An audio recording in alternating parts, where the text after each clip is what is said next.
हम election declare होने से पहले बोल रहे थे कि इस शहर में बीजेपी अपना उम्मीदवार नहीं देने वाली है। उसकी वजह ये थी कि बीजेपी ने ये सीट यूपी सरकार जो बीजेपी अजीत पवार और एकनाथ शिंदे इन तीनों की जो यूपी सरकार बनी है, जो यूपी गठबंधन के नाम से महाराष्ट्र में इलेक्शन लड़ रही है, उसने ये सीट अजीत पवार को दी और 287 सीट में 288 में 287 सीट पर उम्मीदवार तो खड़े किए गए, मगर मालेगांव शहर में उम्मीदवार नहीं खड़ा किए गए। उसकी वजह ये थी कि मालेगांव शहर में आसिफ शेख ये खुद अजीत पवार के उम्मीदवार हैं। आसिफ शेख की रिक्शा अजीत पवार ही चला रहे हैं। अखिलेश यादव हल्ला बोल आ गए हैं। अखिलेश यादव हल्ला बोल।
उम्मीद करूंगी कि जिस तरीके से मेरे शहर कैराना वालों ने मुझे प्यार दिया, उसी तरह आप अपनी बेटी को यहाँ से निराश नहीं करेंगे बिल्कुल भी।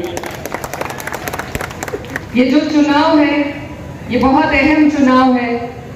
इस पे पूरे देश की नजर है और इस देश के जो हालात है, ऐसा लगता है कि दौरे तबाही है, शीशे की अदालत है और पत्थर की गवाही है।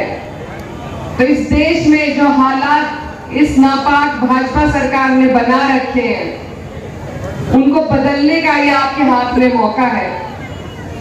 और मैं जिस पार्टी से कर रही हूँ, जिस पार्टी के जरिए मैं आपके बीच पहुंची हूँ, वो वाहिद एक ऐसी पार्टी है जिसने भाजपा सरकार को 400 पार से 240 पर लाकर खड़ा कर दिया।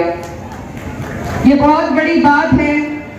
इस बात की बहुत बड़ी अहमियत है, क्योंकि अगर हम संघर्ष न करते, अगर समाजवादी पार्टी इंडिया गठबंधन को 37 एमपीओ के रूप में इतना बड़ा योगदान न देती, तो ये वक्त का बिल कब का पास कर चुके होते।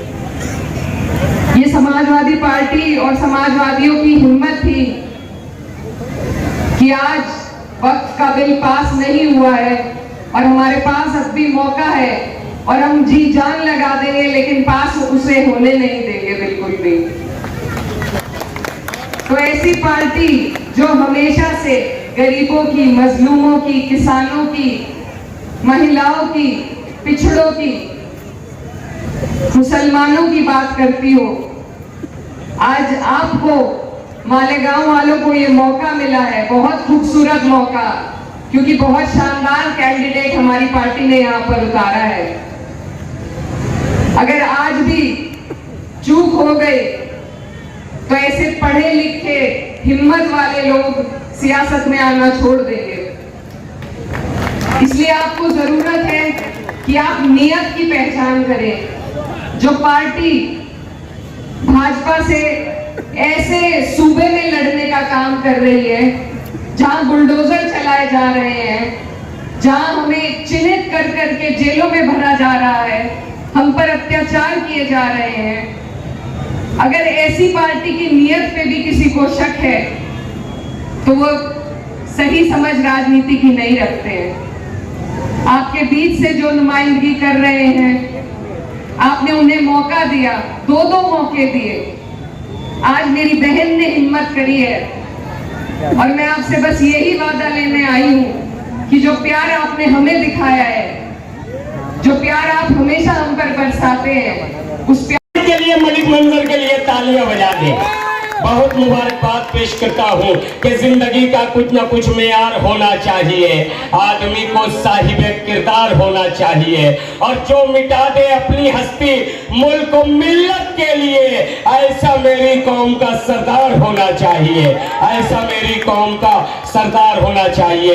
आइए इस वक्त उत्तर प्रदेश आजमगढ़ की सरजमीन से नुमाइंदगी करने वाला नाम आजमगढ़ के एमएलए और उसी के साथ साथ मुस्लिम यूनिवर्सिटी अलीगढ़ के साबिक सदर प्रेसिडेंट मोहतरम, एक दबंग लीडर, दबंग रहनुमा को आवाज देने जा रहा हूं। मेरी मुराद जनाब नफीस खान आजमी साहब से है। उन्हें शेर के साथ आवाज दे रहा हूं कि चिराग जिसने उजालों की परवरिश की है, और चिराग ही से उजाले सबूत मांगते हैं। हम अहले दिल से हमारी वतन परस्ती का, वतन को बेचने वाले सबूत मांगते हैं। आपकी भरपूर तालियों में एक एक शख्स मिलकर के अपने मेहमान का इस्तेमाल। नफीस खान आजमी साहब माइक।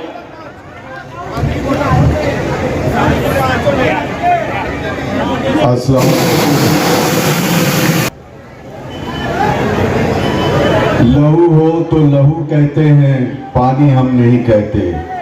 किसी महलों की रक्काशा को रानी हम नहीं कहते। यही तो बात है, तारीख हम पे नाज करती है। हम तारीख लिखते हैं, कहानी हम नहीं कहते।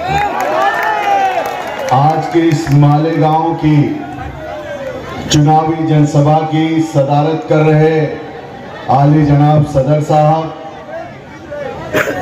हम सब की शान आजमगढ़ के सांसद आली जनाब धर्मेंद्र यादव जी, कैराना से चलकर आई हुई कैराना की सांसद मोहतरमा इकरा हसन साहिबा,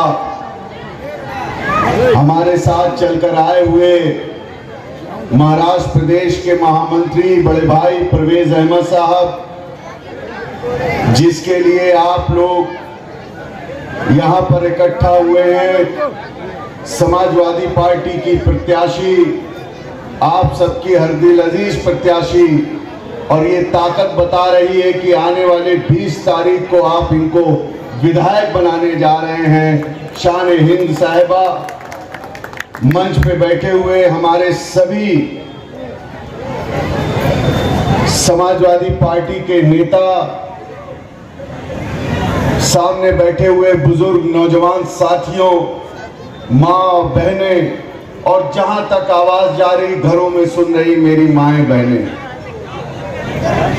हम आपके बीच में समाजवादी पार्टी के